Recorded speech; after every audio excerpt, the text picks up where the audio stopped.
Thank you so much. Hello, guys. I think that the sense of not being listened is one of the most frustrating feeling of all feelings that we experiencing. But at the same time, from some reason, like active listening skill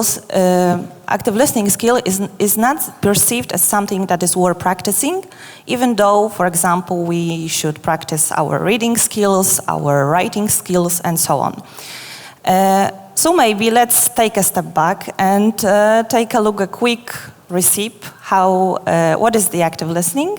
And today, together with my companion Krzyworożek, I will show you some tips and tricks how to do it.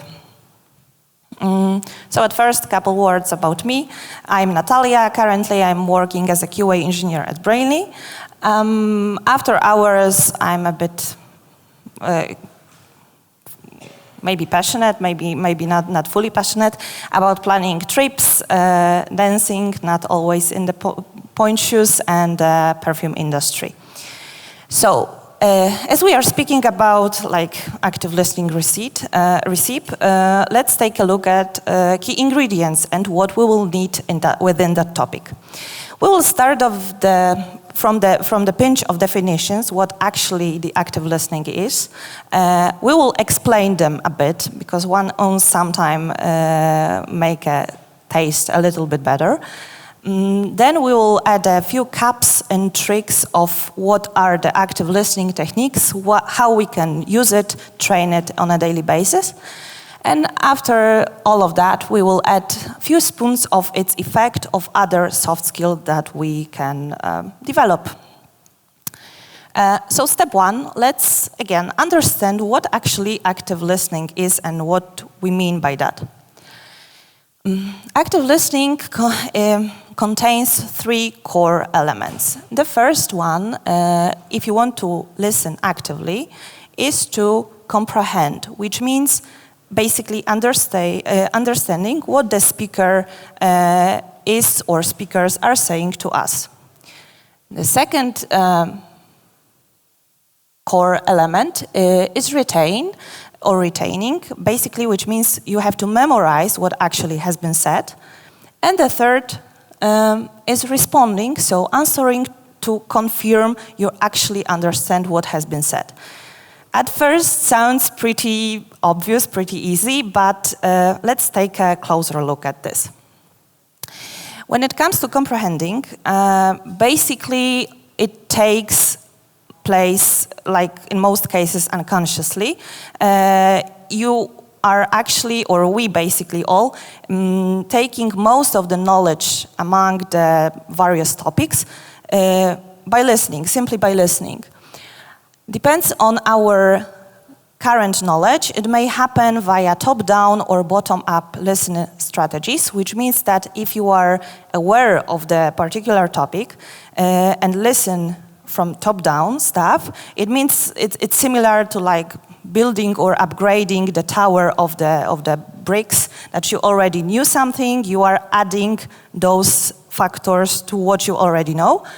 And when it comes to bottom-up listening strategies, it means that you have no idea about the particular topic. You are just like listening word by word, sentence by sentence. But sounds easy again, but it might be affected by various factors. For example, cultural differences. The same sentence that has been said by a person, for example, which lives in, I don't know, like South, in Poland, for example, because I'm from Poland, even like, and another sentence said by our colleagues from Belarus or Russia, we might have understood it totally different way just because of the cultural differences. Another problem here may be the language barrier.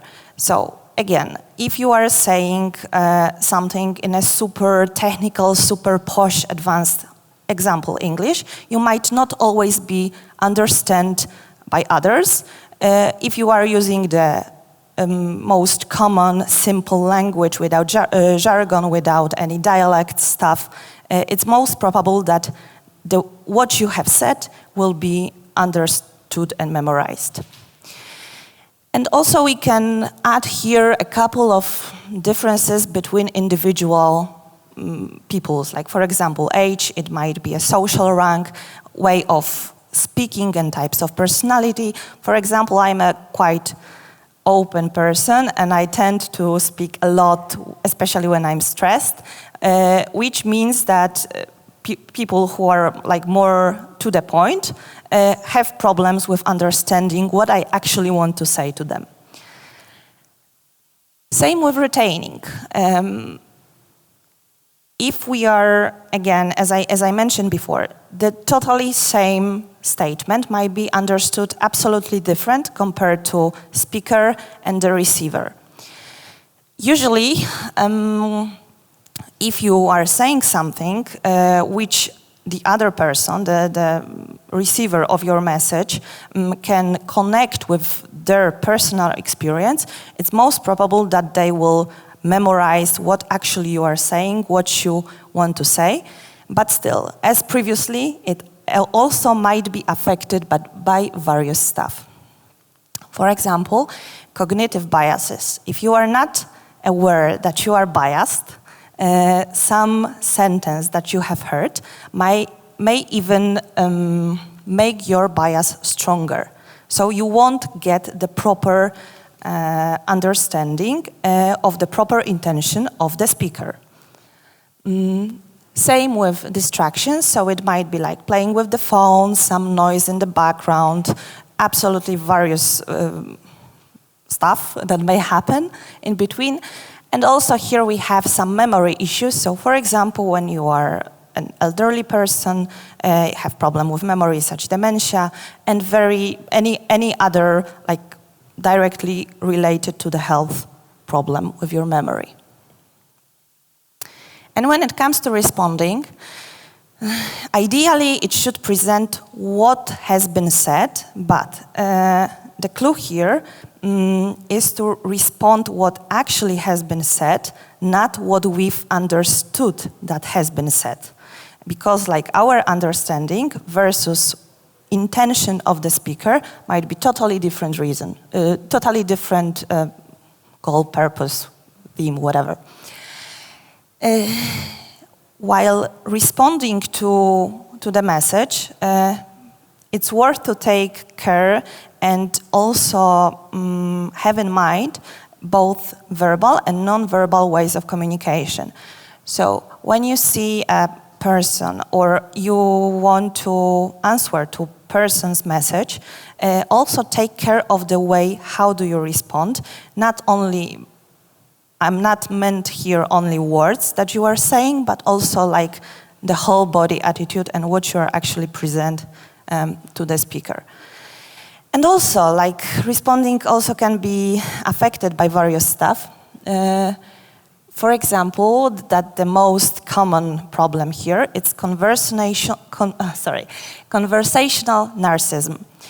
I believe that at least once in a lifetime, all of us has been a narcissist when it comes to like speaking. It basically means that the person who is responding, instead of referring to the speaker's message, refers to their own personal experience. Like simple example here, instead of what have you done, what do you think about the particular stuff, like answering for the question, might be related, okay, I experienced that, I experienced this, my problem, and so on and so far, which makes the speaker like feeling not important, not heard, which is actually pretty disturbing, let's say. And also cognitive biases, because if you are making the bias stronger in the previous moment, previous step, it's hard to respond in a proper manner if you already have something like, you know, in a background. But we have some like tricks and hacks how to listen, how to improve our active listening skills. So basically, we can start from facing the speaker. Like, it sounds, again, pretty like something obvious. Okay, I need to like maintain the eye contact and take a look at the speaker.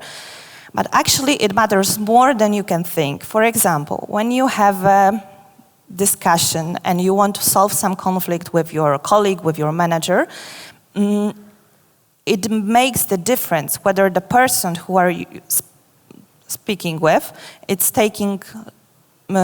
maintain the eye contact with you, or it's, for example, like cross to some other places and looks like, okay, I want to run away from this conversation.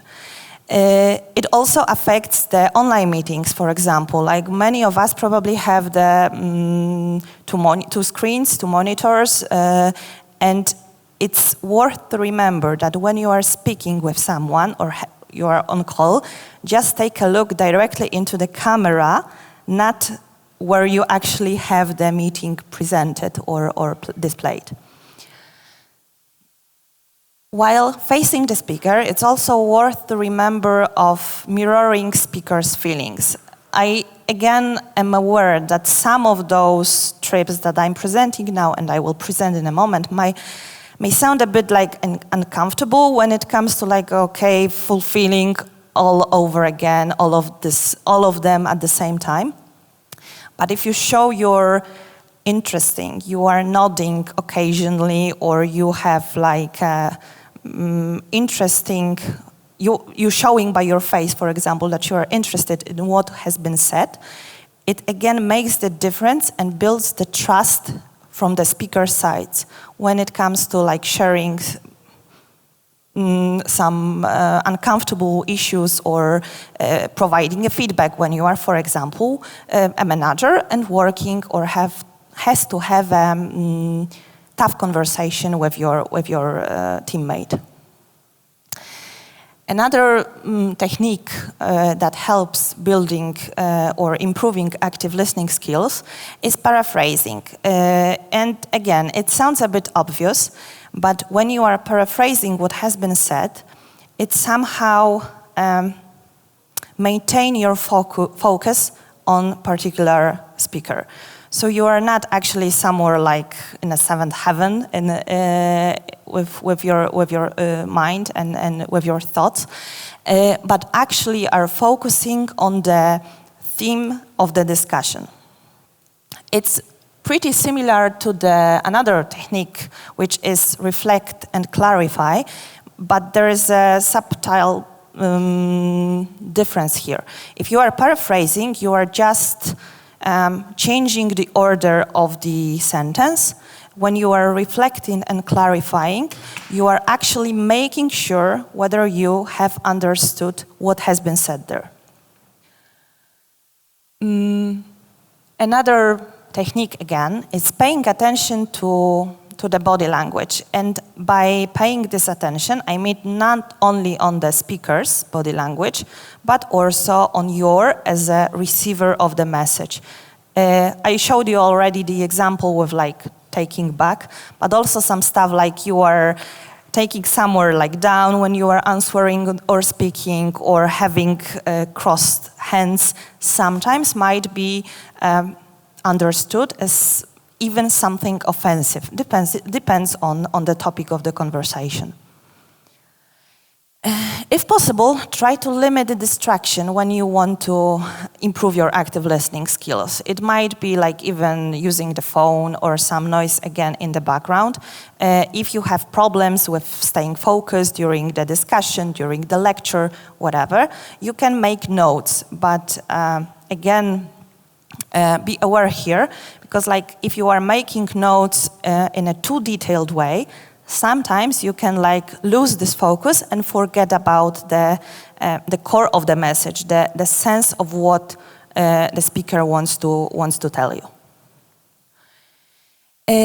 Now it's withholding judgment, yet another technique, and I would say that's the toughest one, at least for me, because it's happening basically on the moment of retaining the message. So the clue here is when someone is speaking and you especially disagree with this person, try to not produce the answer in your head immediately. It again, it's super hard, especially like in a conflict. I have problem with that really, because I'm already trying to answer, to defend and so on. But without suppressing our ego at this point, it's really hard again to get the purpose of the conversation, of the message from the speaker. And last but not least, like within the techniques, is asking open questions. But recently I discovered that also it might be very tricky. For example, I'm not sure how it's applicable in English, but when using Polish language, you ask too many dlaczego or why, referring to the past, you may cause in the speaker's attitude the need of defend. Like you might sound a bit offensive, especially again when it's a tough discussion, tough conversation. Using why, it's safer when you are referring to the like hypothetical stuff or for the future. And yeah, like when you are using all of those techniques, I'm not saying that we should use all of them at the same time and so on, but when we are using them actually actively again, we may see some improvements in other soft skills that are affected by the way how we listen, basically. In general, it's just the communication, again, in general, like between your colleagues, between your, in your relationship, in your like workplace, whatever, basically. It also affects the conflict management because, like, again, you have to stop what you think has been said, but focus on what actually has been said. It also improves the teamwork. Like, again, from my personal experience, I realized that without listening actively, I wouldn't be able to see that many of my colleagues has, again, very direct way of speaking, using a lot of shortcuts, and without knowing them and listening them and practicing, like having conversation with them, I wouldn't like refine any topic, or I wouldn't like make sure what has to be tested in that case.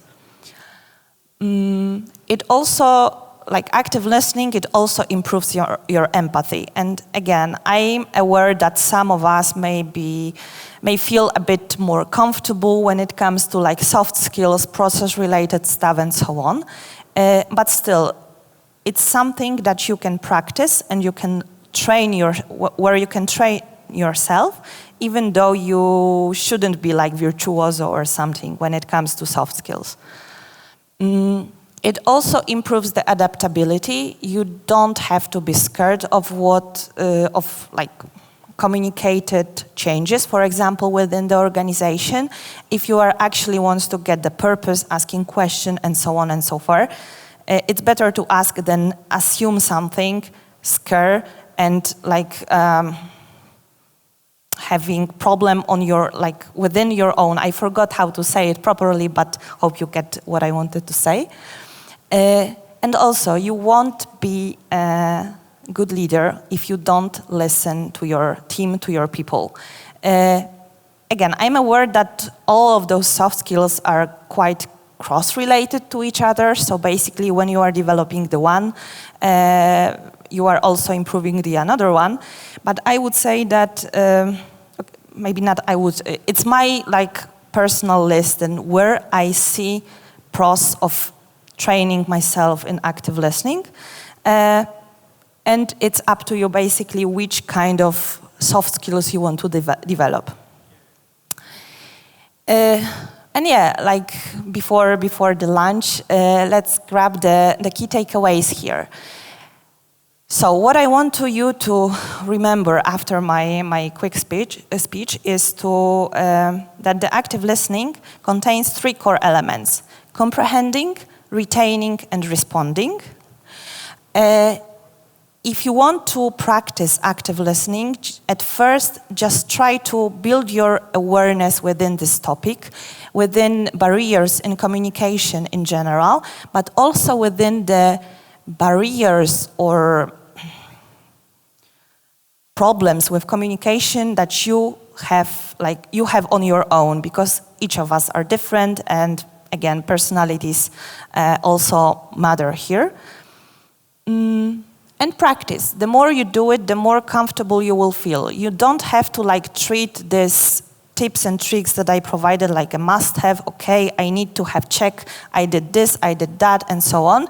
Let's use it as an experiment. Use once at the first.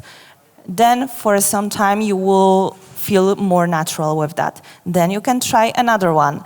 And again, the more you practice, the more natural it will be for you. And last but not least, I have something for you, is as we were basically using the cooking recipe, I have some cookies, but not enough for, I believe not enough for everyone. So let's say first come, first served. So you can remember each of those cookies as something like, okay, this is the one active listening technique that I will train. And yeah, have a dessert just before the lunch. And if you don't have any questions, thank you so much.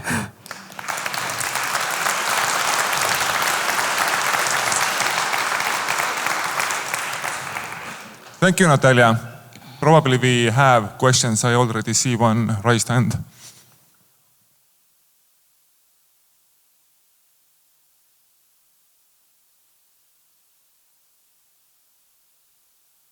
Thank you for your presentation. If you are this kind of person, when you are talking, you tend to look far away to collect your ideas and to think better. But when you're doing this, you can lose a bit of connection and trust with the person you are talking to. And my question is, what to do in the case of you are this kind of person who tends to look far away from other person when you are talking, to keep the connection with the other person? I would just admit it. Okay, sorry, I might be perceived as a kind of offensive even for some people, but I will just say, okay, that's the way I am. I have, I don't know, problems. That's my type of personality, the way of I'm looking around, and just say it out loud. It's nothing to be afraid of. Just to admit, okay, I listen in that way, and that's it, basically. Okay, thank you. We have a question here. Thank you, Natalia. Great talk. My question would be, what is your tip when talking to a junior person to reduce the fear of them of admitting that they don't know? Very often I have especially new students that I talk to, and it takes a long time until they basically trust that they can be open. But in the first few days, what can I do when I ask them something that they don't feel under the grill, or that it depends also a bit on a person. I would at first just remind that I also have been a junior that once in my career, and you can be a good buddy. Okay, whether you need something, don't be afraid. What kind of help do you need for asking particular questions? You can invite for a coffee or for some private stuff. Or at some point just give enough time, because for example, some people, and I'm also one of those people, at the very beginning of my career, I was even afraid of asking questions because I was absolutely junior and I was scared to coming to someone to ask. And I just need some time to absorb, to observe. But later on, I would just come to that person and say, okay, I was scared,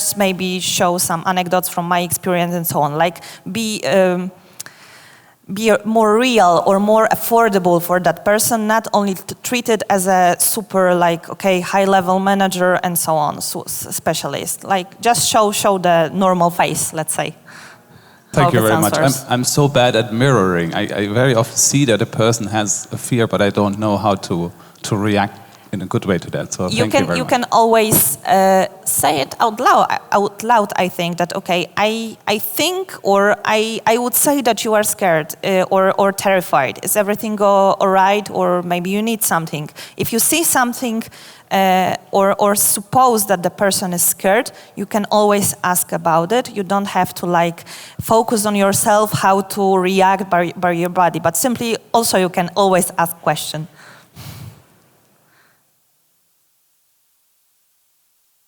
I have a question. Okay. Exactly the opposite from the previous one. So how do you deal with people that talk a lot and ask a lot of questions? That would probably include me and Harles as well. Talk a lot and ask a lot of questions also depends. So it's like give over me the limit. Context on the situation, maybe. So when you start seeing that person is starting to annoy other people with the ongoing barrage of questions, and all the Slack channels are red, and he's everywhere. So how would you feed this back to this kind of person? I would try to provide a feedback, but without scaring of asking question in general. So I would probably say something, I see that you are curious of this topic, but there is a lot of the question, maybe Slack, it's not appropriate place here, so let's create a meeting when they can ask just question about the after question and so on.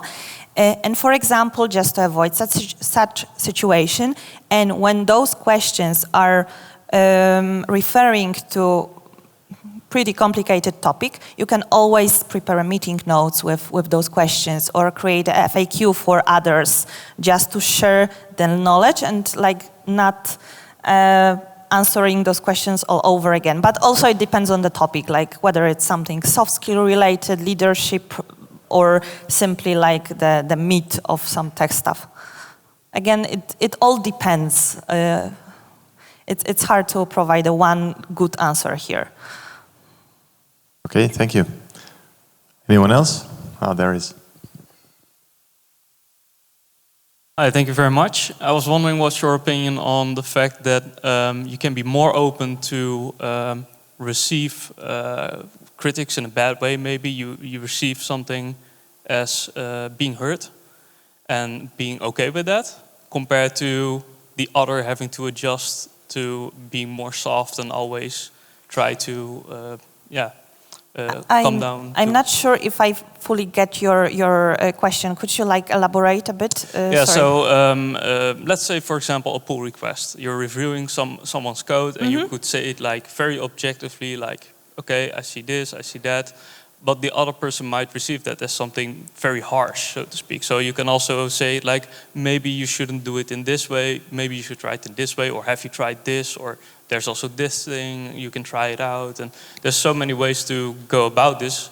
And I always find it hard when to be a little bit softer in my communication, for example, whereas somebody can also be a little bit more, I can take this as criticism and not be hurt. Hurt as in feelings hurt, compared to somebody else coming to their level, so to speak.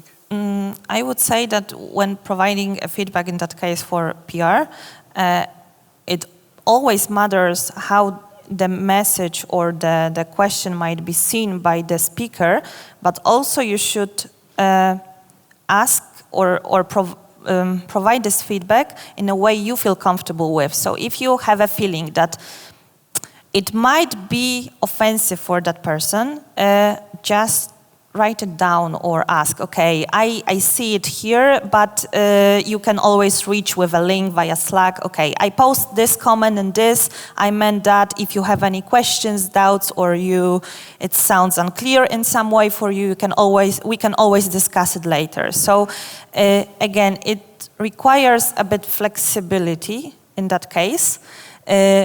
So again, all of those tips and tricks are examples. And for some people, it's really easy to provide such feedback and so on. But with this particular stuff, when I have problems how to say something, usually I provide a general comment, for example, in the PR, but when it's like a bit tougher or a bit more context, I also reach the person directly via Slack or just on call. Because also when you are typing something and slacking to someone, it might be seen a bit different or understood in a bit different way than when you are actually have a talk.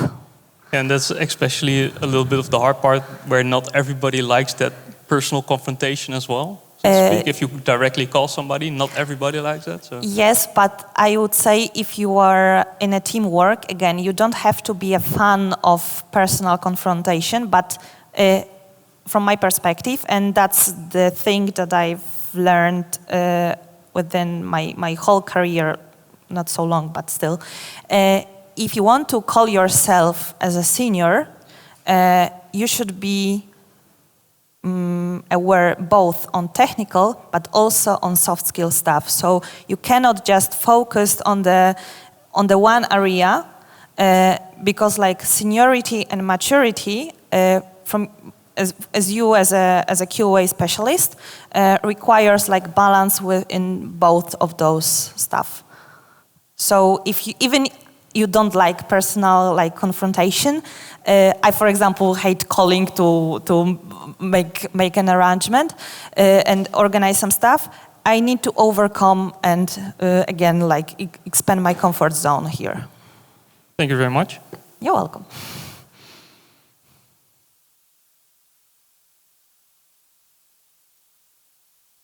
So one question from me too. Oh my God. I don't want to be offensive, but let's say that if you feel that I'm offensive here and asking offensive questions,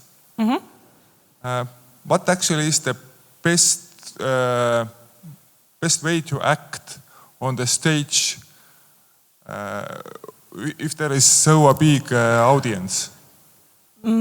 I would recommend one technique, basically. Again, saying out loud from the speaker's perspective that, okay, I didn't feel comfortable when you have asked, but when try to communicate in that place, like starting from I don't feel in a particular way because of the situation, not because of the person. Like it shouldn't be something pointed to the speaker, even like the way you have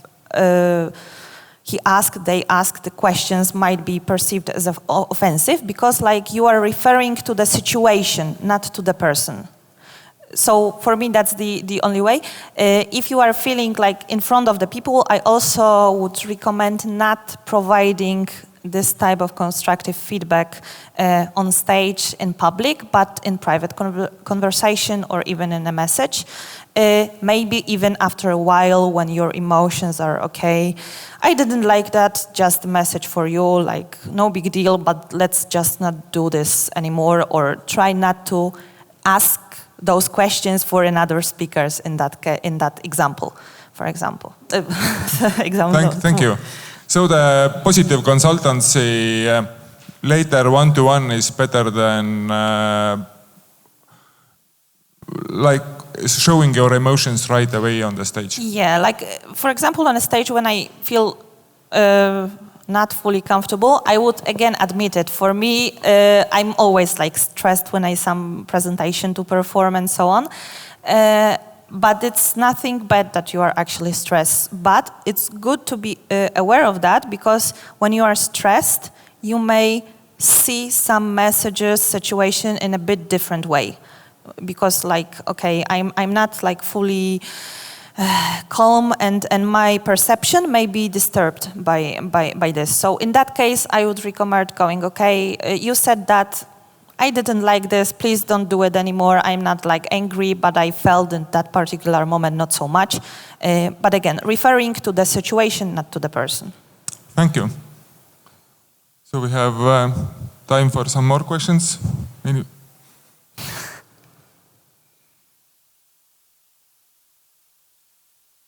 How do you know you actually didn't understand each other? Like if American and a British meet and one says, I like playing football, and another paraphrases, oh, you like football, you play sports.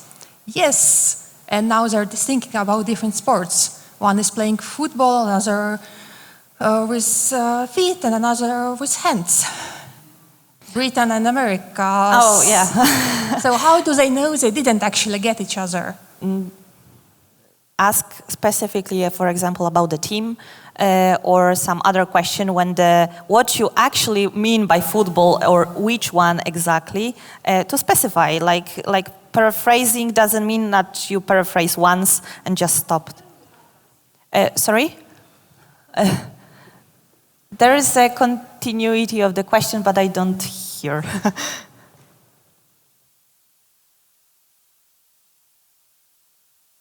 How do you know to ask what is this moment how can you find this moment where, yes, here might be the problem? Like, yes, you mean by the short answer and nothing more to refer to, or? Yeah, is there any way to understand that this might be the problematic conversation piece if you have no idea that this word may mean something else? Is there any way to guess it without knowing? To be honest, I would need to think about it like more in that particular situation. But for maybe example, not this particular one, but just basically if I have no idea that what I said might cause a problem to another person and another person also thinks, yes, I understood that, but he didn't. Well, no one says that you have to like continue the conversation even like it doesn't fit. Like you don't feel comfortable, and maybe it happens, or maybe it's better like just not to continue it and feel uncomfortable and asking some fake questions like about the weather. Again, I would say it depends. It's hard for me to fully answer to your question now, so I'm not sure whether it's enough or not. Sorry. Yeah, in short, you don't know what you don't know. Yeah. Carlos, yeah. Yes, thank you. No more questions on the stage. Sorry? No more questions on the stage. Now all the questions you can have actually on the stage during the coffee breaks, during the lunch. If you have any, just feel free to reach me. Really thank you, because for me now the asking questions seems like even more science than it was before, as I should take into account nationality, age, and different more factors. This is a small present for you. Thank you so much. To remember Nordic Testing Days, and now please give a final applause.